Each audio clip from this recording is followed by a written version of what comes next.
Hola, son muchos los acontecimientos que tienen lugar en una semana en el mundo. Por eso aquí en France 24 tenemos este espacio en el que analizamos y conversamos sobre algunos de los temas más destacados en los últimos 5 días.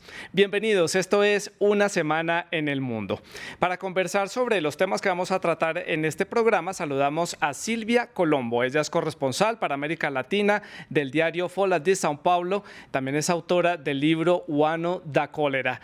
Silvia, bienvenida al programa. Bem-vinda. ¿Y cómo termina su semana?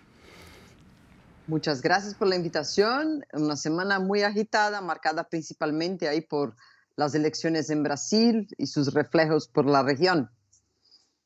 También analizamos aquí en France 24 en diferentes espacios y aquí en el estudio de France 24 me acompaña Camila Sarmiento. Ella es productora y periodista de temas internacionales de W Radio Colombia. Camila, bienvenida, gracias por acompañarnos. ¿Cómo termina usted su semana?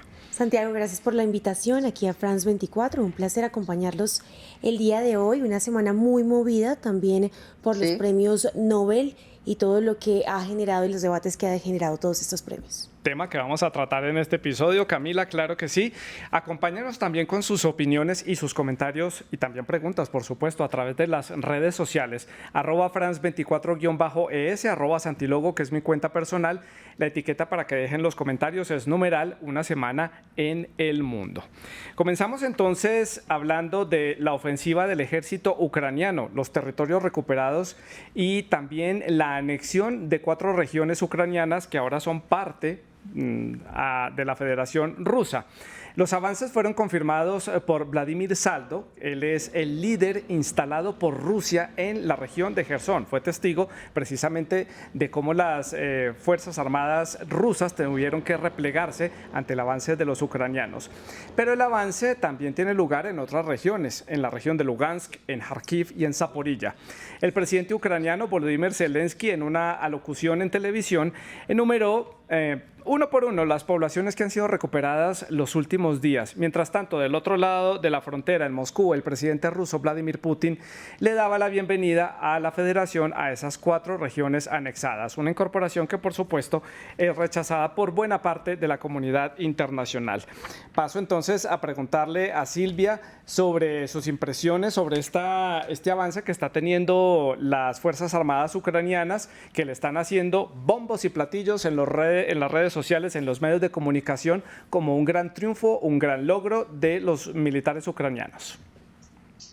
Y sí, si bien hay que tener mucho cuidado, ¿no? al decir que son avances ucranianos, una vez que son avances que quizá no signifiquen mucho en el conteo final de lo que está pasando, ¿no?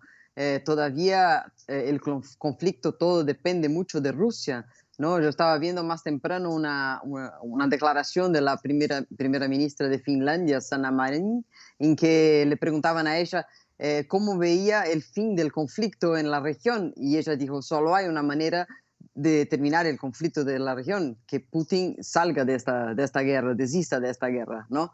O sea que si bien hay algo que celebrar con el avance de Ucrania, por otro lado, me parece que todo está muy, muy lejos de terminar, ¿no?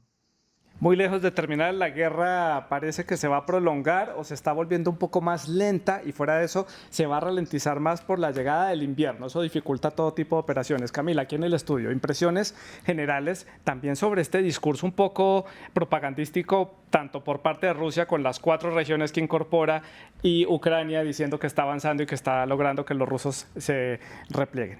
Claro, este discurso tiene algo muy importante, y es que intenta tapar eso que pasa afuera y eso que pasa realmente en Ucrania, y es la vida real.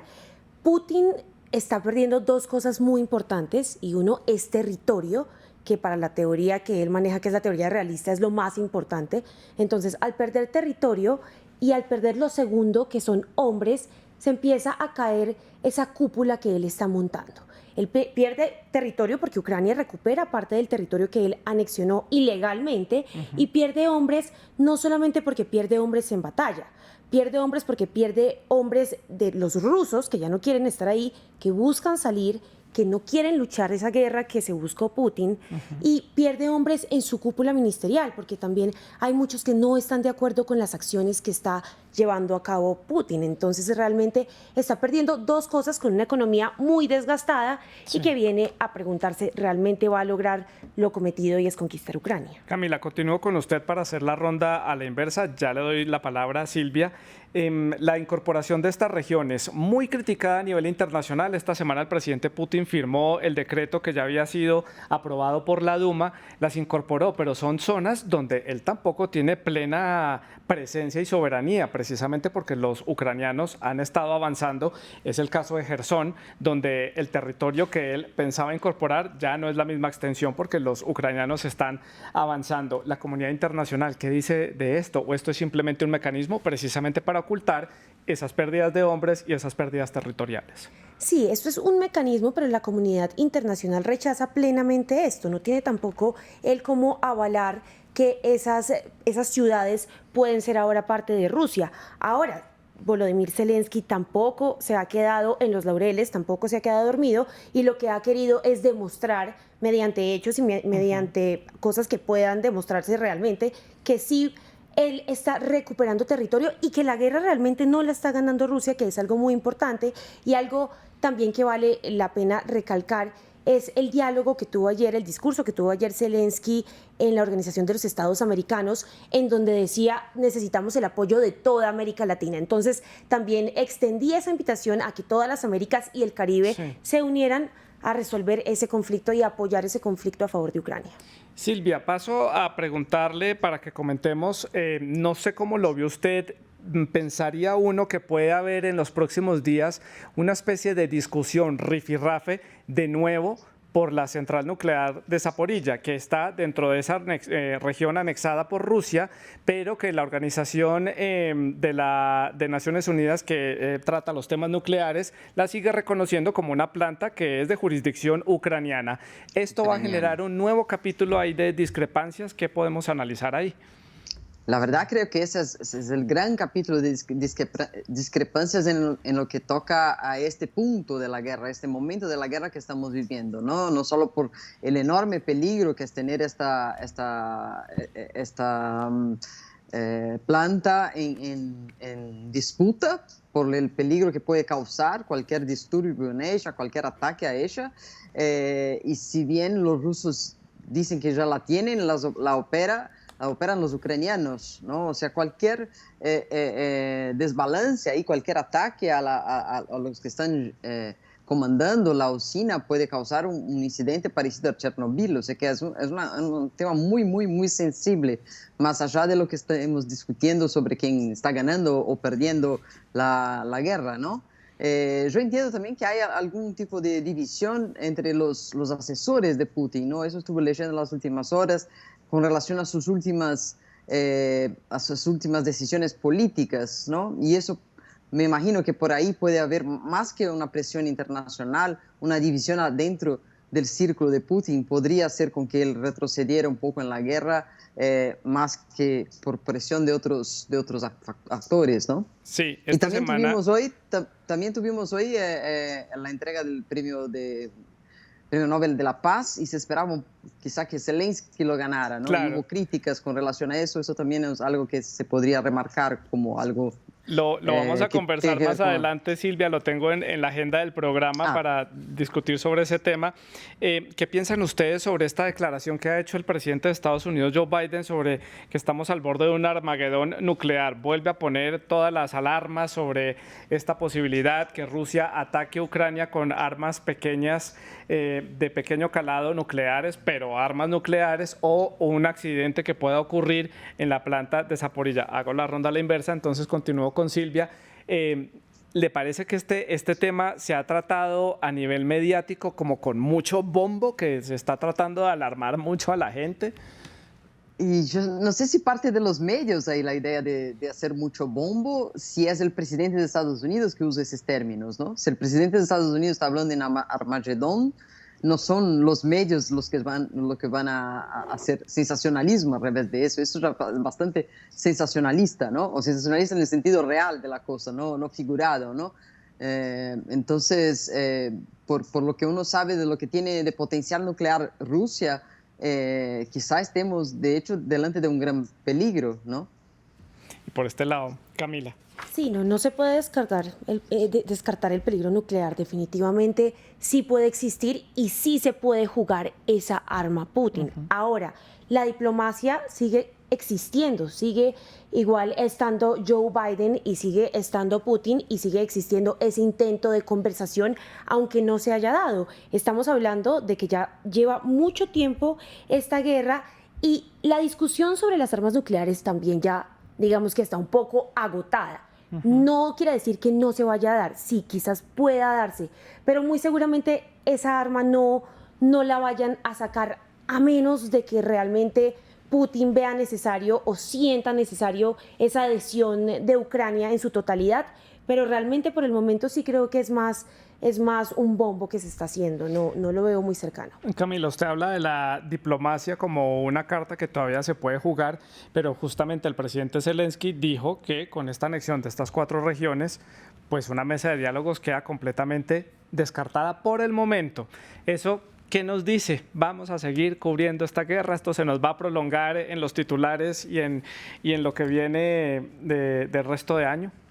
Esto se va a prolongar y lo más importante, creo yo, es que la comunidad internacional sí va a tener que intervenir, ya sea diplomáticamente o ya sea mediante el Consejo de las Naciones Unidas o mediante alguna organización internacional, pero yo sí creo que esa va a ser la forma en la que se va a terminar la guerra, más allá de ir a armas mucho más potentes. Sí, de pronto hablar sobre una negociación de 2 partes en la que se sienta Zelensky y en la que se sienta Putin es muy difícil. Y verlo sin un intermediario fuerte es muy difícil. Se cree más y creería más que podría apuntarse a que un actor internacional de mucho más peso como Naciones Unidas tendría que darle fin a ese conflicto para evitar a toda costa un arma nuclear. Un papel que ha jugado Turquía, por ejemplo, que ha instado a estas mesas de diálogo. Silvia, termino con usted este tema para continuar con los otros temas que tenemos en la agenda para el cierre. Su conclusión, perspectiva de lo que puede pasar en los próximos días con Ucrania. Yo, al revés de la colega, no creo tanto en esas soluciones diplomáticas internacionales si uno toma como ejemplo conflictos o momentos difíciles por los cuales algunos países están pasando ya hace un tiempo, ¿no? Uno puede tomar la situación en Venezuela, en que tanto se habló de una solución diplomática, de una presión diplomática, hasta de una intervención, y nada de eso funcionó. La intervención obviamente no pasó, por suerte, pero la idea de más diplomacia, de una diplomacia más agresiva, no funcionó de nada y tenemos ahí un dictador, Nicolás Maduro, mucho más fuerte que antes. Obvio que Venezuela no tiene armas nucleares y es un conflicto mucho más pequeño, pero yo dudo un poco de la capacidad de la comunidad internacional de actuar hasta cierto punto. Y yo creo que cuando Zelensky dice que se agotó el tema diplomático es porque él sigue queriendo lo que él quería antes, que era más armas, ¿no? Más armas para que él pueda, él mismo y su ejército, avanzar, de hecho, sobre Rusia. No sé, es una mirada muy particular de mi parte. Sí.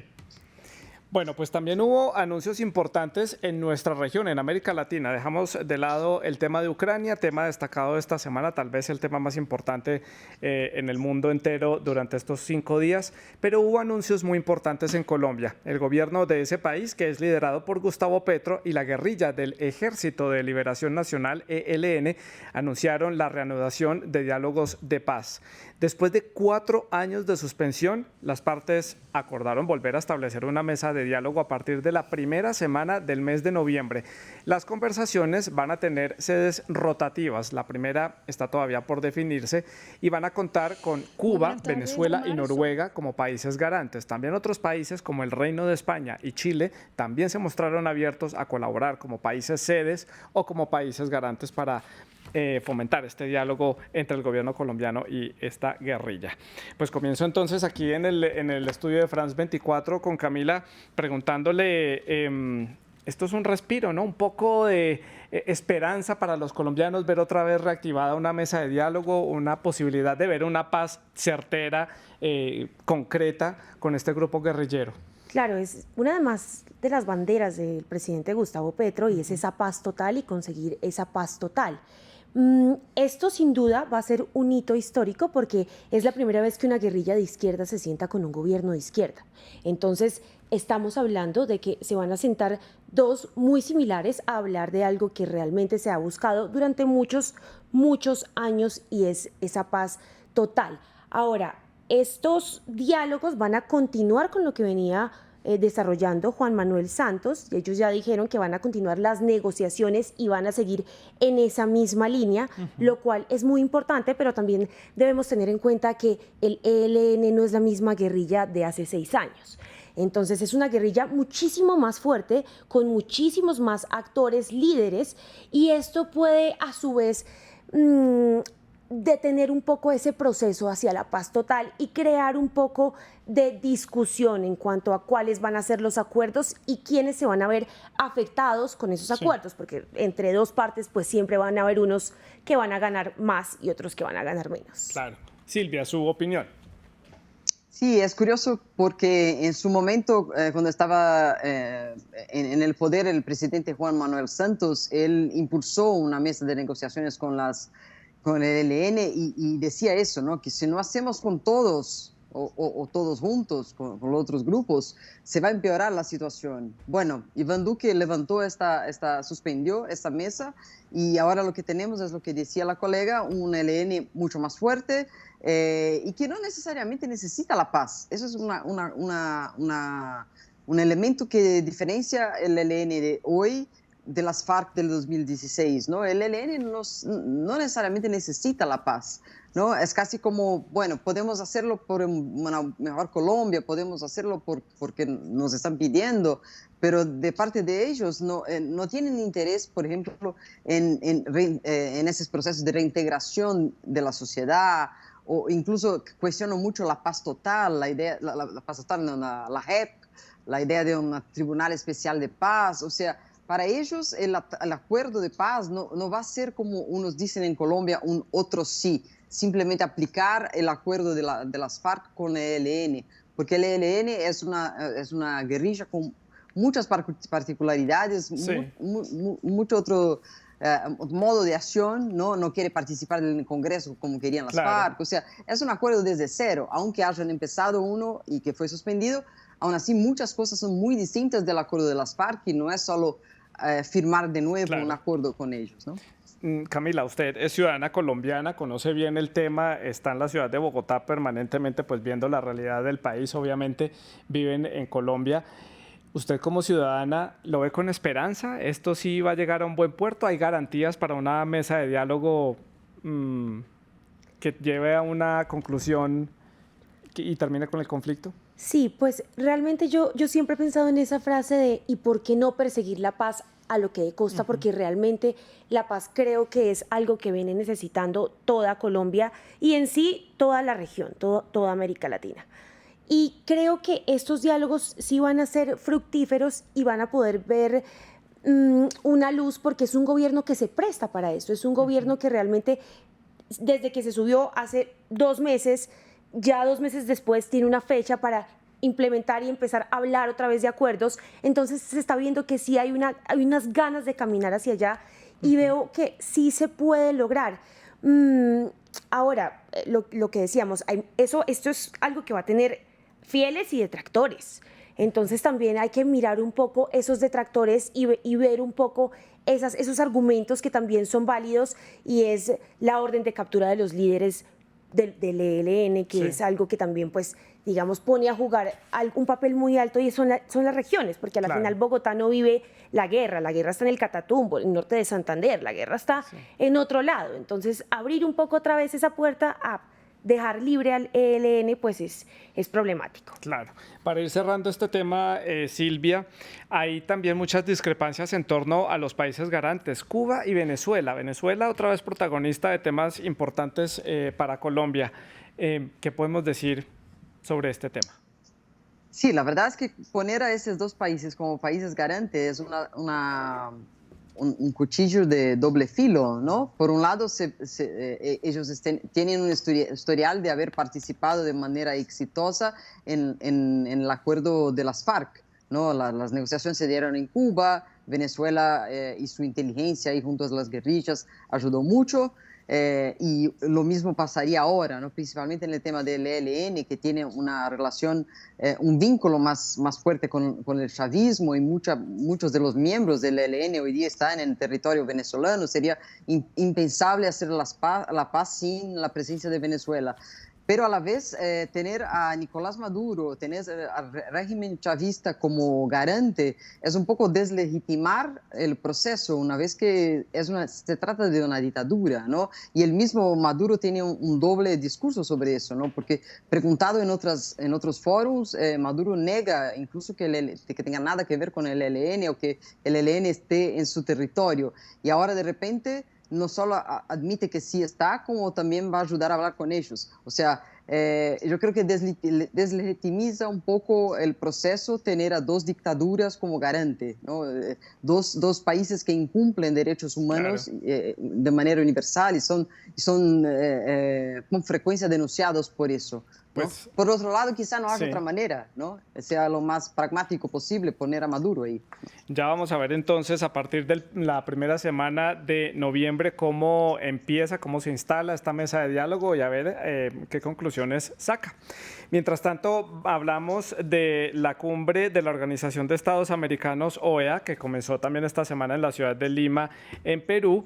Allí pues hubo varios temas sobre la mesa, pero el lema de este año es Juntos contra la desigualdad y la discriminación. El encuentro también ha debatido sobre otros temas importantes que están sobre la mesa en nuestra región de América Latina. Por ejemplo, democracia, vulnerabilidad, economía, migración, que sigue siendo un problema transversal para toda la región. Por ejemplo, desde Estados Unidos hubo varios anuncios en torno a ayudas para el tema migratorio para los países que se están viendo afectados. Esto pues claramente va en dirección a México, en dirección a los países centroamericanos, pero también a Colombia y a Panamá. Y también hubo buen apoyo, digámoslo así, a ese plan de paz total que estábamos mencionando, que Colombia fue y presentó allí en esta organización ante todos los países del continente.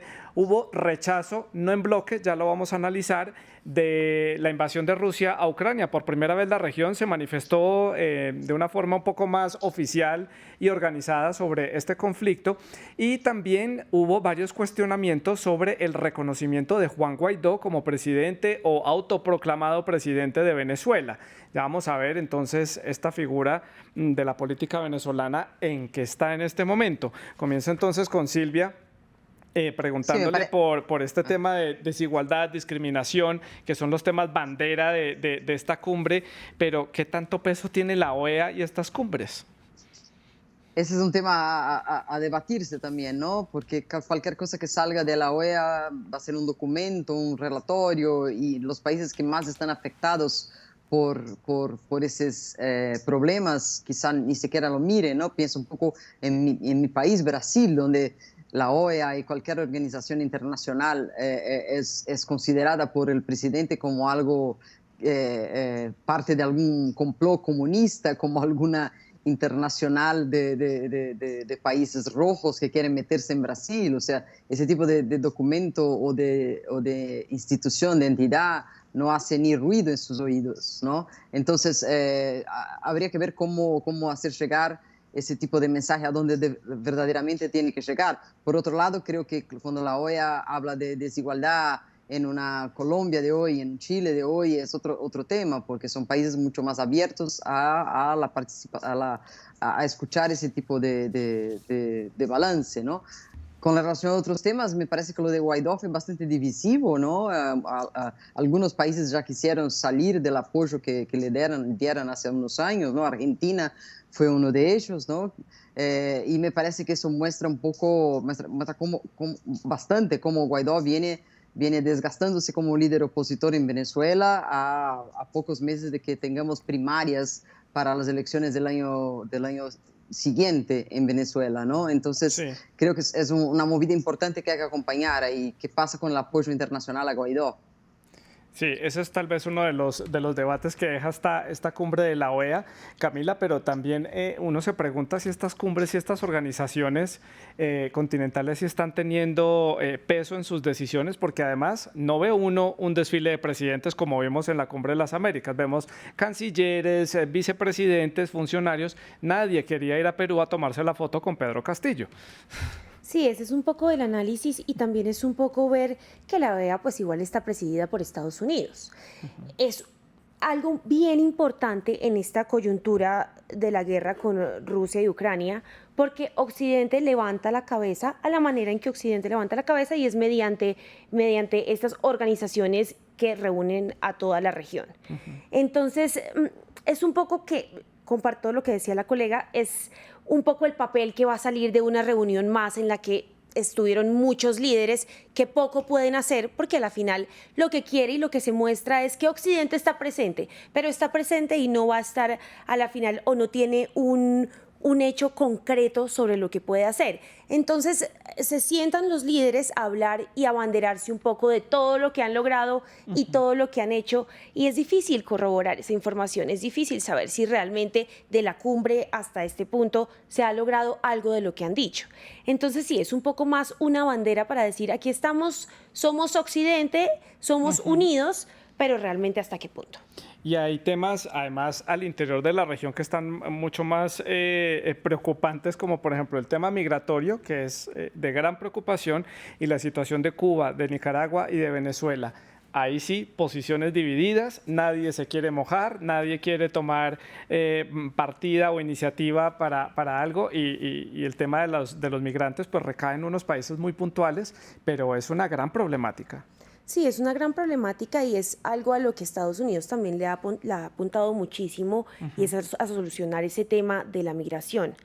Ahora, lo que sucede en Cuba, lo que sucede en Nicaragua y lo que sucede en Venezuela, pues es que son gobiernos dictatoriales que realmente están generando una presión sin precedentes en sus tierras, en sus pueblos, y ha llevado a que sean condenados por muchos, pero a la hora de tomar cartas en el asunto, pues así como se dice, mejor no, porque como decía o como dijo Gustavo Petro, nuestro presidente, acá en Colombia también se violan los derechos humanos, entonces ¿quién soy yo para ir a decirle a los otros qué deben hacer? Y es un poco algo problemático, porque a la final son gobiernos, esto se supone que es un gobierno democrático frente a un gobierno que es autocrático. Entonces, pues realmente las realidades no son las mismas, aunque se quiera. Los escenarios son distintos. Exactamente. Silvia, su opinión. No veo un futuro inmediato en que la migración se deje de producir en nuestros países, porque la situación económica solo la veo más grave o por lo menos mejorando un poquito y para pocos en la región. Crisis que son graves y vienen intensas ya hace unos meses o años, siguen intensas, como la de Haití, que ha provocado migraciones no solo directamente desde Haití, pero de haitianos que salen de Brasil, de Chile y que cruzan el tapón de Darién. Hay migrantes de otros países, de Perú, de Venezuela, que tampoco han bajado, y vamos a tener un año de reajustes, de nuevos gobiernos tomando medidas impopulares. Tenemos tasas de desempleo y de informalidad muy altos. No están dadas las condiciones para que esas migraciones disminuyan, ¿no? Y en el caso de Cuba ahora tenemos un factor extra, el huracán, las dificultades que se están pasando en la isla. De hecho, tuvimos un récord en los últimos meses de cubanos saliendo de Cuba, como si todavía hubiera espacio para eso, pero sí siguen saliendo cubanos de Cuba. O sea que yo creo que para el tema de la migración no veo un escenario favorable en los próximos meses mientras no mejoren las economías locales, ¿no? Y lo mismo vale para Centroamérica y la violencia en Centroamérica. Claro, ¿no? Y los esfuerzos parece que no son suficientes, porque es que no es solamente la dificultad económica, la seguridad, son las garantías, son múltiples los factores que llevan a las personas a tener que abandonar sus países de origen, y la situación en general no es que esté muy bien en los otros países. En donde hay tal vez menos dificultades económicas, pues hay inseguridad. En donde hay inseguridad, entonces no hay opciones de trabajo. Entonces, no es tan fácil para la gente simplemente tomar su mochila e irse y buscar un nuevo futuro. Y sobre todo en Estados Unidos tampoco las cosas están tan fantásticamente vistas en términos económicos. Bueno, vamos llegando al bloque final del programa. Ya el tiempo se nos va pasando volando. Lo mencionábamos hace algunos minutos. Esta fue semana de entrega de premios Nobel. Esta semana conocimos entonces a los ganadores de las categorías de Fisiología o Medicina, Física, Química, Literatura y Paz.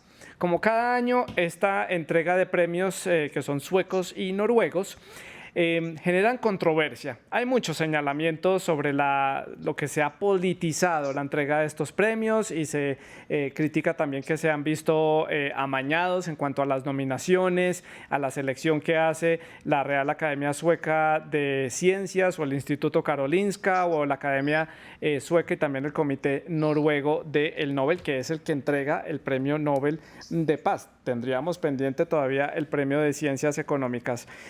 Comienzo con Silvia. Entonces, Silvia, ¿siente usted aquí este sentimiento de politización en estos premios, en estas críticas? Y le dejo de una vez sobre la mesa para responder más adelante esa controversia que hubo entre el presidente de México, Andrés Manuel López Obrador, porque criticó que hubieran nominado al presidente Zelensky al Premio Nobel de Paz.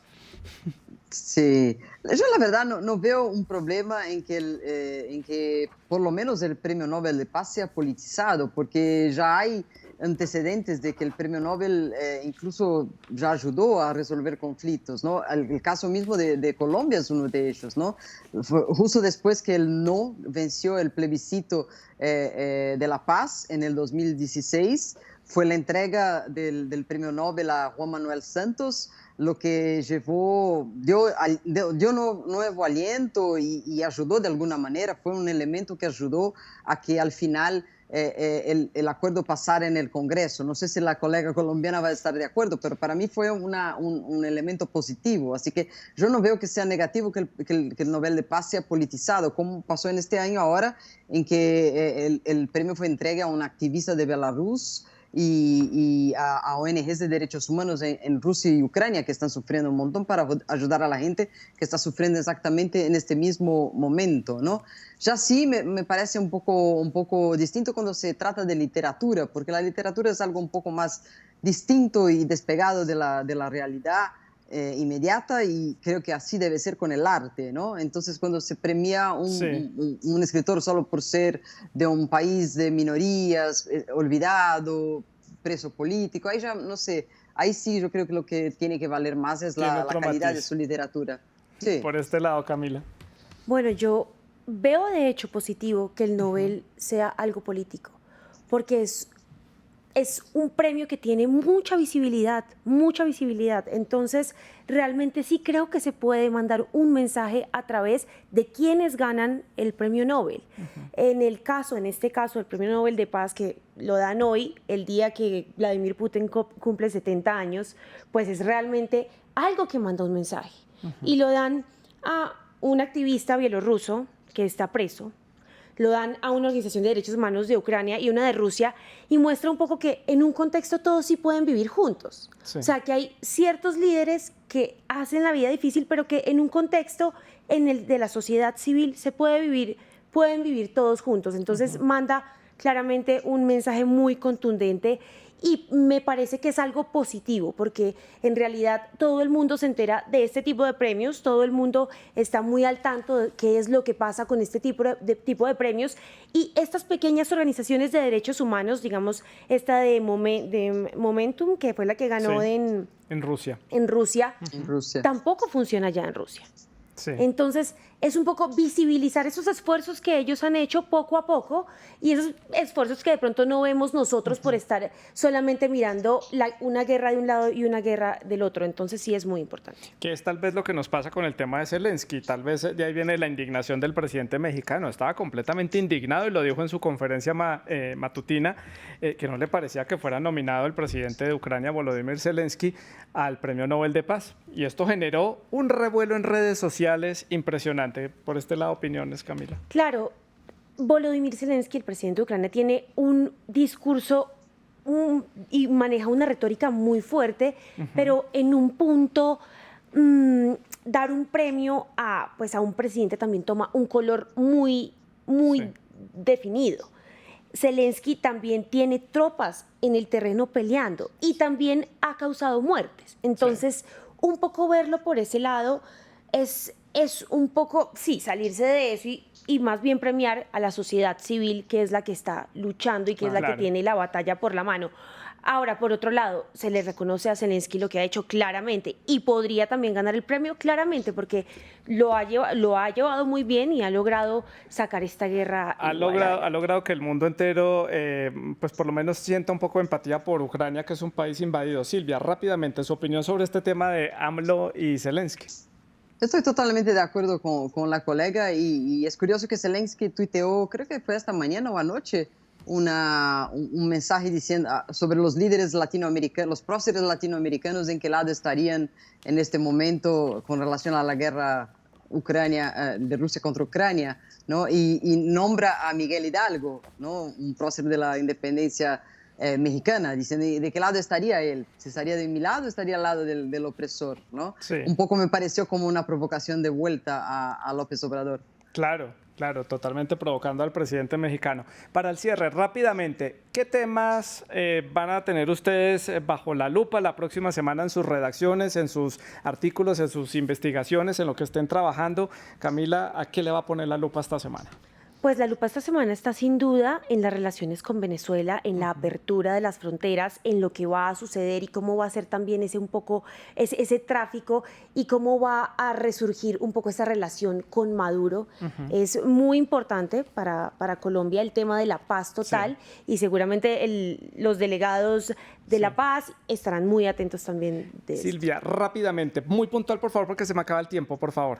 Claro, bueno, en primer lugar, para facilitar también, también estoy con el tema paz total, intentando explicar mejor al lector brasileño qué es el ELN y por qué ese acuerdo es tan distinto, cuánto va a tomar, y después todo el tiempo que hay en Brasil hoy día está lleno, tomado por la agenda brasileña y esas elecciones que tenemos. Pues a Silvia y a Camila les agradezco por haber estado con nosotros. La producción del programa estuvo a cargo de Pedro Ruiz y la producción de invitados a cargo de Tania Herrera. Gracias por su sintonía. Sigan con France 24.